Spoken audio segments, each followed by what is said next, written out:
La magia de Zola reside en que logra diluir la incesante prodigalidad de detalles en una prosa fluida, ágil y llena de gracia y vitalidad. Leer a Zola es sumergirse en un torbellino de frases continuas a un ritmo imparable, es leer febrilmente con el corazón desbocado páginas y páginas plagadas de múltiples vidas que van y vienen. Y es que las novelas de Zola no solo contienen personajes principales y secundarios, sino también decenas de hombres y mujeres que vemos pasar fugazmente y que configuran un universo humano que actúa de telón de fondo en la trama principal. Esto es lo que dice María Aguilera de Cumbres Clásicas en el prólogo de El Tugurio, de Émile Zola, la obra de la que vamos a hablar hoy. Os doy la bienvenida al canal.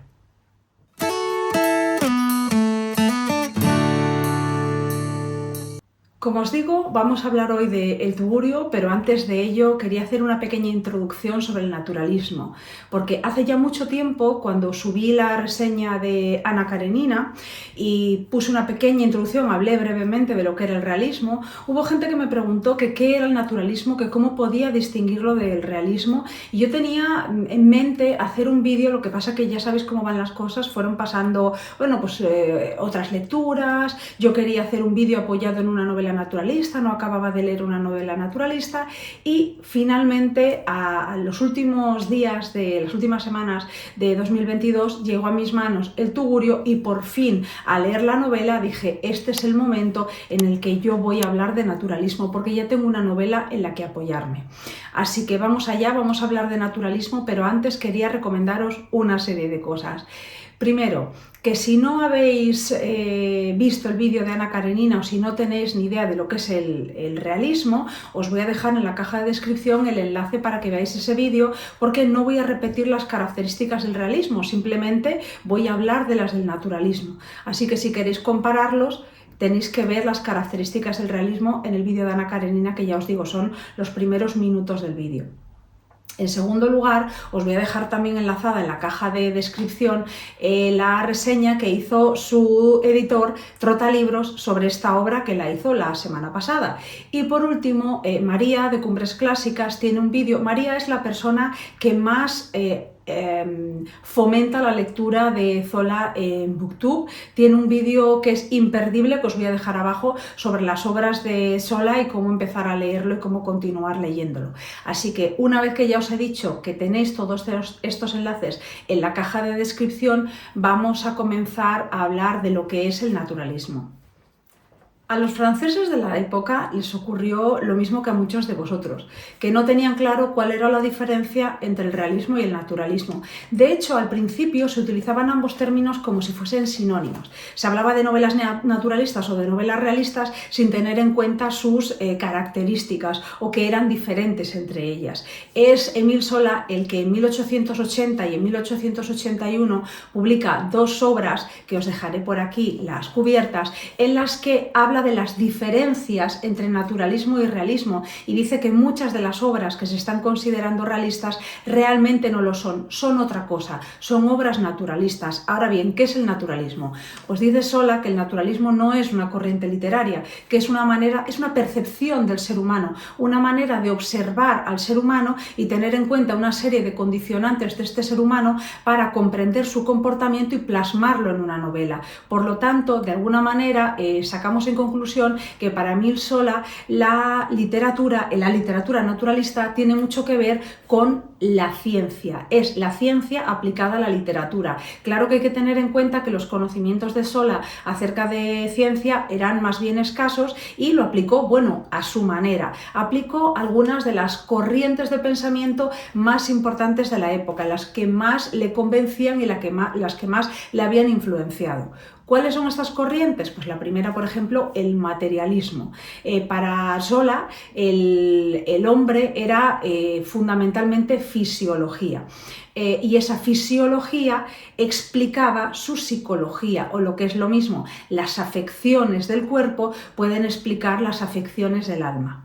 También se dejó influir muchísimo por el determinismo. Como el propio nombre indica, determinismo es esta corriente de pensamiento que piensa que el hombre está abocado a un camino, que eso que nosotros pensamos de que tomamos libremente una decisión, realmente esa decisión no es tan libre. De algún modo, el ser humano tiene una serie de condicionantes que le obligan a llevar, a elegir ese camino. ¿Y cuáles son esos condicionantes que de alguna manera marcan nuestra vida? Por un lado, la herencia genética y por otro lado, el ambiente social en el que vivimos. Ambos juntos configuran el ser humano que llegamos a ser. Zola también toma en cuenta las teorías de Claude Bernard y dice que se siente como una especie de... como se sienten los médicos cuando para corroborar un diagnóstico miran los antecedentes del paciente. Dice Zola que él hace una cosa parecida, que los naturalistas, los novelistas naturalistas, hacen una cosa parecida. Para justificar el camino que toman sus personajes, exponen claramente sus antecedentes. Y estos antecedentes son, y volvemos al determinismo, antecedentes biológicos y antecedentes sociales, el ámbito en el que crecen. Pero además el movimiento naturalista, o Zola concretamente, siente una enorme simpatía por el socialismo. Entonces, si el realismo, si la novela realista muestra el mundo tal cual es desde la perspectiva de los burgueses y por lo tanto podemos decir que es una novela burguesa, por mucho que critique a la burguesía, es una novela burguesa. La novela naturalista es una novela antiburguesa. ¿Por qué es antiburguesa? Porque el padre de la novela naturalista, que es Émile Zola, considera que solamente la destrucción del sistema de clases puede igualar un poco a los individuos. Es decir, biológicamente todos venimos con una carga que no podemos eludir, pero si no tenemos grandes diferencias sociales, es decir, si destruimos el sistema de clases, si no hay ricos y pobres, todos los seres humanos partirían de una situación de mayor igualdad para lograr cosas en la vida. De manera que si el realismo es un movimiento burgués, el naturalismo es un movimiento antiburgués y esto marca muchísimo la diferencia. ¿Ambos muestran el mundo tal cual es? Sí, pero no ponen el foco en el mismo lugar. Los realistas critican a la burguesía, pero no consideran que es un mal o que es, digamos, el foco que ayuda a que las personas de las clases más desfavorecidas sigan estando en esta terrible situación. Eso no aparece en una novela realista, eso es propio de las novelas naturalistas. Son las novelas naturalistas las que son antiburguesas. Tampoco quiere decir que al ser antiburguesas la burguesía no vaya a aparecer en estas novelas. Es cierto que los ambientes que priman son los ambientes más desfavorecidos, porque son los ambientes que apoyan la tesis de los naturalistas de que el ambiente social sumado a la herencia genética es una bomba de relojería que convierte al individuo en quien es, en alguien sin escapatoria con un único camino en la vida, un camino que puede luchar todo lo que quiera para no caer en él, pero que está abocado a caer en él. Entonces es cierto que por lo general las novelas más puramente naturalistas transcurren en ambientes muy desfavorecidos. Cuando aparece la burguesía, también aparece para corroborar la tesis de Émile Zola. De los naturalistas en general. Los narradores son narradores en tercera persona, tratan de ser objetivos, son lo más objetivos posible a la hora de reflejar la realidad.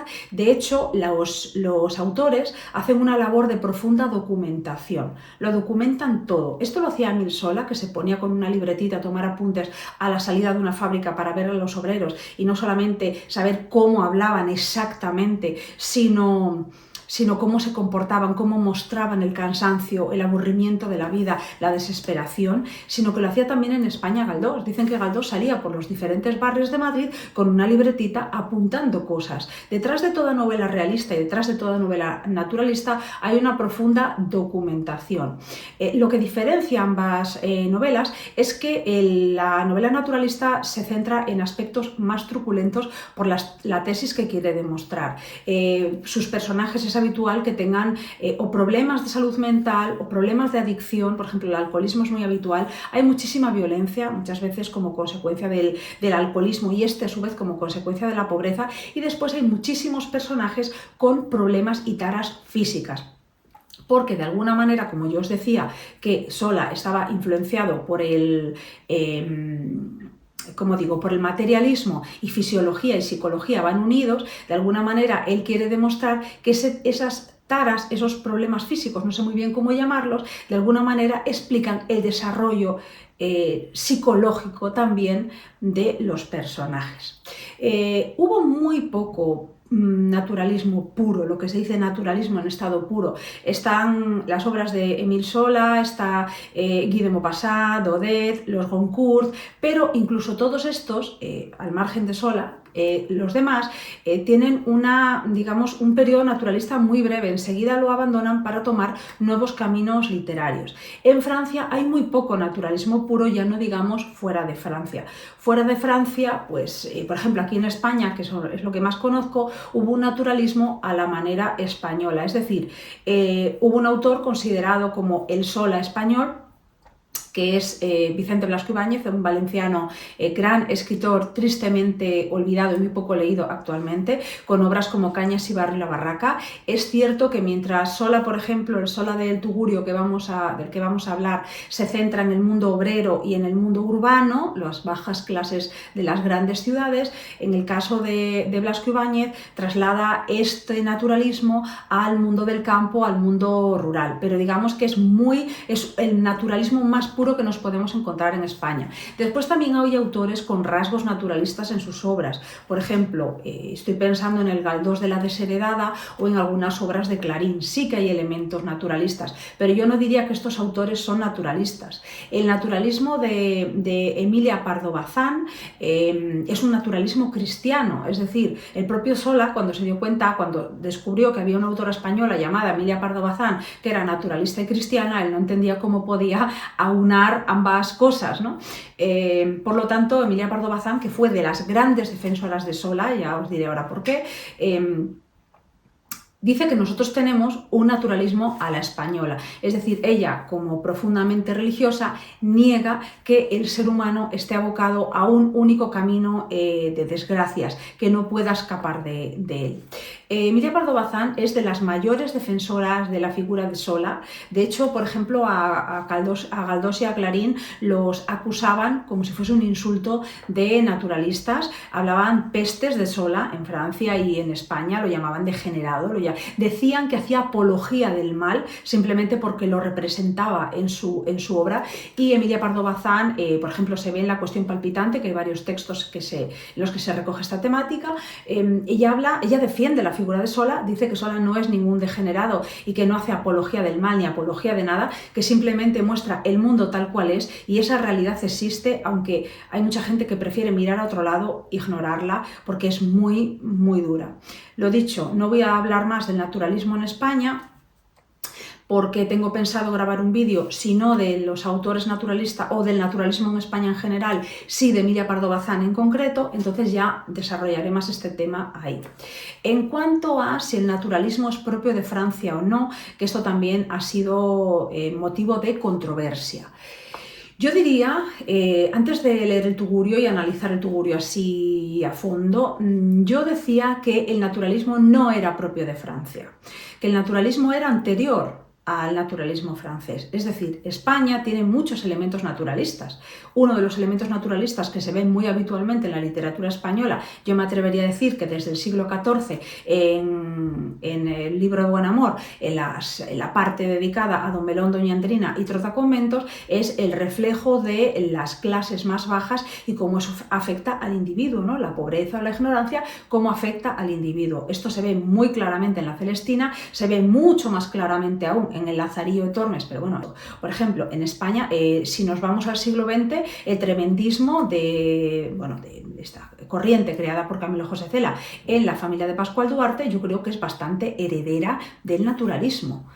Tampoco voy a extenderme más en esto porque también quiero dedicarle un vídeo al tremendismo. Pero bueno, digamos que antes, bueno, esto sería posterior, ¿no? Cela, pero antes de del naturalismo de Zola ya había elementos naturalistas. Por ejemplo, Crimen y Castigo tiene muchos elementos naturalistas. Se recrean aspectos muy sórdidos en las clases sociales más bajas y en lo que la pobreza hace al individuo.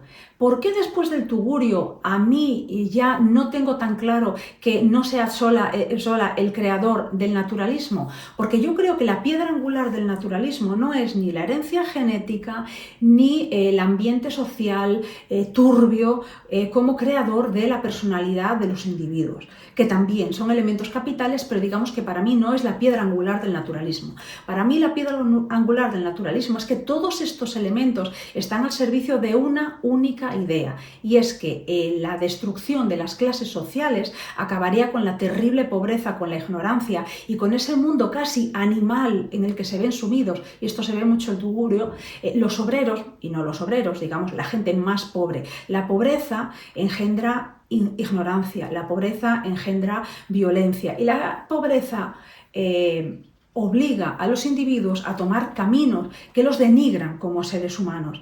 Es decir, de alguna manera lo que nos está diciendo Zola, y esto es la grandeza de Zola, es que la dignidad no es un derecho humano. La dignidad es un lujo que se pueden permitir unos cuantos que económicamente no tienen que tomar según qué caminos, pero a los pobres les está vetada esta dignidad porque muchas veces el hambre y la desesperación los llevan a caminos de los que no pueden escapar por mucho que luchen. Y esta es la grandeza para mí del naturalismo y de Zola, que hay una crítica social muy profunda y trata de buscar una solución. Para Zola la solución sería acabar con este sistema de clases. Entonces, en ese sentido, yo no veo en ninguna de las obras españolas que he nombrado anteriores, ni tampoco veo en Crimen y Castigo que haya esta tesis, que es para mí primordial en el naturalismo. Lo que veo que hay es una crítica a cómo la pobreza afecta al individuo, pero no veo que haya esta piedra angular que para mí es la que hay en el naturalismo. Por ejemplo, Dostoyevski lo que trata de buscar es otro tipo de soluciones. Su camino es mucho más espiritual, no tiene nada que ver con la desaparición del sistema de clases, ¿no? A pesar de que él tenga cierta afinidad con las ideologías socialistas. Ya sabéis, en el vídeo que os subí al canal hace unas semanas, acabó por este motivo en Siberia, ¿no? Por este y otros motivos, pero acabó en Siberia. Pero yo no veo que haya en su ideario, la solución no parte de la destrucción del sistema de clases. Claro que tengo que leer y releer más obras de Dostoyevski, pero yo creo que él va por otro camino, tiene un camino más espiritual, tiene otro tipo de problemáticas en su obra, a pesar de que esté horrorizado con lo que viven los siervos y con lo que vive la gente pobre, ¿de acuerdo? Pero yo creo que esto sí que se ve en el naturalismo. Entonces, si definimos el naturalismo desde esa piedra angular, con toda esa serie de elementos, lo que acabamos encontrando antes, después y durante el naturalismo son elementos naturalistas que salpican a las obras, pero no todo lo que compone el naturalismo. No sé si me he explicado. Entonces, en ese sentido, con esa piedra angular de destruyamos las clases sociales, este es un movimiento antiburgués, la única manera de acabar con esta situación terrible de pobreza es terminar con las clases sociales, eso lo encontramos en el naturalismo de Zola, de Guy de Maupassant en algunas obras, ya digo, de los Goncourt, de Daudet, pero no en obras anteriores. En obras anteriores lo que vemos es el reflejo de la pobreza y los aspectos más sórdidos y cómo afectan al individuo, pero no todo lo demás. Cuando Zola comienza a trabajar, que es allá por 1862, él tiene 22 años nada más, sus primeros trabajos o su primer trabajo es como dependiente en una librería. Más tarde trabaja en un periódico, trabaja en una editorial, es decir, si os fijáis, siempre trabaja en algo relacionado con el mundo de la escritura. De alguna manera todo esto supongo que le empuja a algo que no sé si desde siempre estaba en él, pero desde luego a partir de 1862 sí se fraguó en él la idea de ser escritor y empieza a publicar bastante pronto.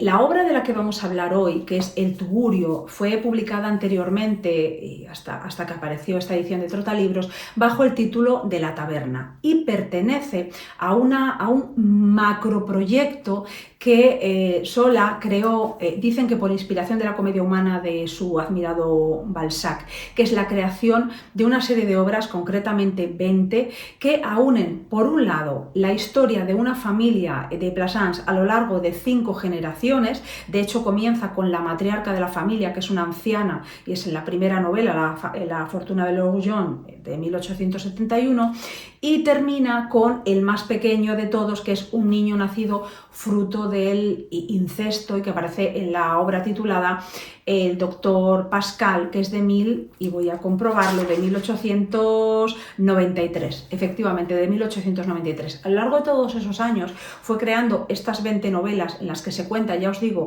la historia de 5 generaciones de la misma familia dividida en 2 ramas, una rama burguesa y una rama obrera, y por lo tanto, teniendo la misma herencia genética, tienen distinto ambiente social, y eso le ayuda a Sola a explicarnos su tesis con mayor, digamos, con mayor exactitud. Y digamos que antes de escribir la primera siquiera de las novelas, ella tenía muy claramente en su cabeza el árbol genealógico. Además de contar la historia de esta familia a lo largo de 5 generaciones, lo que va a contarnos también es la Francia del Segundo Imperio, el París del Segundo Imperio, si casi me apuráis. Una historia de evolución de una ciudad, de evolución de las ideologías políticas de la época, de evolución tecnológica también de la vida de los ciudadanos. Es un reflejo de la sociedad de la época. Es una historia pública y privada del París del momento, ¿de acuerdo? El Tugurio aparece publicada, es la 7ª novela de esta gran grupo que se llama, que no lo dije, que se llama los Rougon Macquart, creo que se pronuncia así, perdonadme si no es el caso, voy a escribirlo por abajo porque, bueno, en fin, sí, con mi pronunciación os tiene que quedar el nombre, pero bueno, aparece publicada como libro en 1877, pero un año antes ya se había publicado en el periódico, poco a poco en el periódico. Es una obra que se centra en el mundo obrero para reflejar de una manera brutal, total y absolutamente brutal, la vida de los obreros, lo que la pobreza hace de ellos. Y cuando hablo de la vida de los obreros, hablo de sus esperanzas, de sus ilusiones rotas, de su vida miserable, de los ambientes en los que se mueven, de la manera que tienen de evadirse, de ahí el nombre del Tugurio, de evadirse de tanta vida terrible, y también del habla, de su habla, la reconstrucción de cómo se hablaba en los suburbios más pobres, obreros, ¿no?, y más pobres del París de la época. La obra se centra en una Macquart, que es Gervais, creo que se pronuncia así. Siento muchísima inseguridad siempre cuando hablo de nombres franceses por mi incapacidad, por mi desconocimiento de la lengua y por mi incapacidad de pronunciarlo bien. Pero Gervais es una mujer de provincias, bella, coja, que llega, digo lo de coja porque sabéis que una de las características del naturalismo es que los personajes suelen tener algún tipo de problema físico, ¿no?, o de salud mental, o en fin, algún tipo de ¿cómo os digo?, de vicio, en fin, son personajes que tienen problemáticas importantes. Gervais llega con su pareja y sus 2 hijos a París cargada de ilusiones y es abandonada por su pareja, que se va con una mujer que le puede proporcionar una vida mejor. Ella se ve sola, ella acaba teniendo otra pareja, bueno, en fin, pero ella se ve sola en el mundo, en un mundo terriblemente cruel, es una apestada entre los propios apestados, porque ella quiere salir adelante de una manera digna, quiere ganar el dinero honradamente, trata de no caer en la prostitución, que es lo que hacen las mujeres de la zona, del barrio en el que vive, y eso hace que ellas la miren con cierto desprecio, como si se dijeran, pero esta Gervais, ¿qué se cree? ¿Mejor que nosotros? Es un mundo en el que la pobreza ha llevado a las personas a tal grado de desesperación que hacen literalmente cualquier cosa para poder sobrevivir. Y si tú tienes que hacer cualquier cosa para poder sobrevivir, para vivir con eso, tienes que endurecerte, de manera que normalizan actitudes, situaciones y formas de vivir que nosotros desde fuera, cuando las estamos leyendo, y la propia Gervais cuando lo ve, le parecen casi animalescas, no le parecen humanas, es decir, se deshumaniza. La pobreza, lo que nos está diciendo la novela, es que la pobreza acaba deshumanizando al individuo, porque la pobreza obliga a una serie de cosas que no harías si no estuvieras en una necesidad de vida o muerte.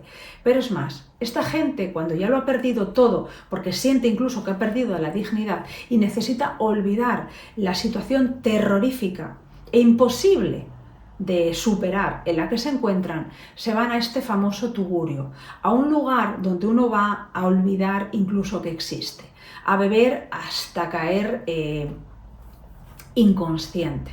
El tugurio es el infierno, por eso se titula el tugurio, porque si algo quiere evitar Yervé es llegar al tugurio, porque para llegar al tugurio hay que estar completamente ya animalizado, haber perdido toda esperanza, todo rasgo último de humanidad, porque la pobreza te lleva a eso. A veces, en cierto sentido, cuando lo estaba leyendo y salvando las distancias, me acordaba de la manera en la que refleja la pobreza Luisa Carnés, sin ningún tipo de romanticismo, porque a veces se romantiza mucho la pobreza. Mostraba la pobreza en Tea Rooms con toda su crudeza y su crueldad, ¿no? Bueno, salvando las distancias, ya os digo, entre Sola y son siglos distintos, son cosas distintas. Pero bueno, lo que nos encontramos es un personaje, Yervé, que desde el primer momento tú quieres que le vaya bien. Es tan inocente, es tan bondadosa, tiene un corazón tan limpio, y tú ves, y te la pone así sola para decirte, si este ser de luz acaba mal, si acabara mal, es que todos acabaríamos mal. Porque ¿quién tiene un corazón tan puro como Yervé? Nadie tiene un corazón tan puro como Yervé. Ella es la esperanza que tenemos todos cuando vamos leyendo la novela de que a ella las cosas le salgan bien, porque si a ella no le salen bien, ¿a quién le van a salir? Si ella no puede resistir a todos los envites terribles que la vida le va poniendo, que la pobreza le va poniendo y que la sociedad le va poniendo, ¿quién puede salvarse? Nadie puede salvarse. Entonces el tugurio es el infierno al que no se quiere llegar, porque al tugurio se llega después de un camino de desesperación y de descenso a la inmoralidad y a los infiernos. Y las descripciones son de un grado de crudeza, y es que es terrible, o sea, es grandísimo Sola. Yo siempre dije que Germinal era su mejor obra. Yo creo que esta es su mejor obra, sinceramente. Mirad que Germinal es gigantesca. Es una obra de profunda y absoluta desesperación. Es una obra que nos lleva también a querer cerrar los ojos a veces. Y voy contándoos esto porque quiero terminar la reseña con unas preguntas que se hace el editor, Jean Ariman, al final, en unas páginas finales preciosas que añade a la lectura. Cuando tú lo estás leyendo, tienes prisa, porque tú quieres descubrir que todo sale bien, pero temes que todo salga mal. Casi quieres cerrar los ojos, hacer como toda esa gente que cuando salió publicada esta novela la criticaron, la despellejaron literalmente. La burguesía, porque le parecía que aquello era indecente e inmoral, y los más pobres que se vieron ahí reflejados porque no querían ser así mostrados, ¿no? Es decir, de alguna manera todos querían tapar los ojos ante una realidad. Y lo que hace Émile Zola es ponerla delante de la cara de todo el mundo para que no podamos mirar a otro lado, aunque nos apetezca mirar a otro lado. Perdonad, he hecho un corte porque he tenido que tomar otra vez la novela para terminar con estas preguntas que se hace el editor al final en este texto que añade, como os decía, ¿no? Nosotros casi queremos cerrar, llega a ser tan terrible todo lo que estamos leyendo que casi queremos cerrar los ojos para no saber que esto existe. Y dice el editor, dice Jean, ¿cómo podemos quejarnos por lo triste de sus novelas cuando sabemos que para escribirlas se inspiró en personas reales cuya vida consistía en estas mismas realidades? ¿No debería ser nuestra obligación ponernos en su piel, aunque sea solo de forma momentánea, para tratar de comprender su grito de auxilio? Mi respuesta es sí, sí y sí. Es, en cierto sentido, una obligación moral leer sobre determinado tipo de realidades, porque esta novela no solo habla de los obreros de finales del siglo XIX en París. Esta novela habla de lo difícil que lo tiene todo aquel cuya situación sea de una pobreza tan extrema que no se puede permitir el lujo de tomar decisiones que dejen al margen su moralidad y su dignidad. En definitiva, hoy, ayer y espero que no siempre, espero que esto cambie, pero ayer y hoy la dignidad es un lujo que se permiten unos pocos, los que se lo pueden permitir, porque la gente profundamente pobre tiene que dejarlo todo de lado para poder sobrevivir. Y eso es terrible. Por eso es necesaria la lectura de esta novela, más allá de que sea una obra maestra de la historia de la literatura francesa, que lo es, porque muestra una realidad que aún hoy, por desgracia y tristemente, está presente en muchas partes del mundo. Muchas gracias por haberme escuchado y chao, hasta la semana que viene.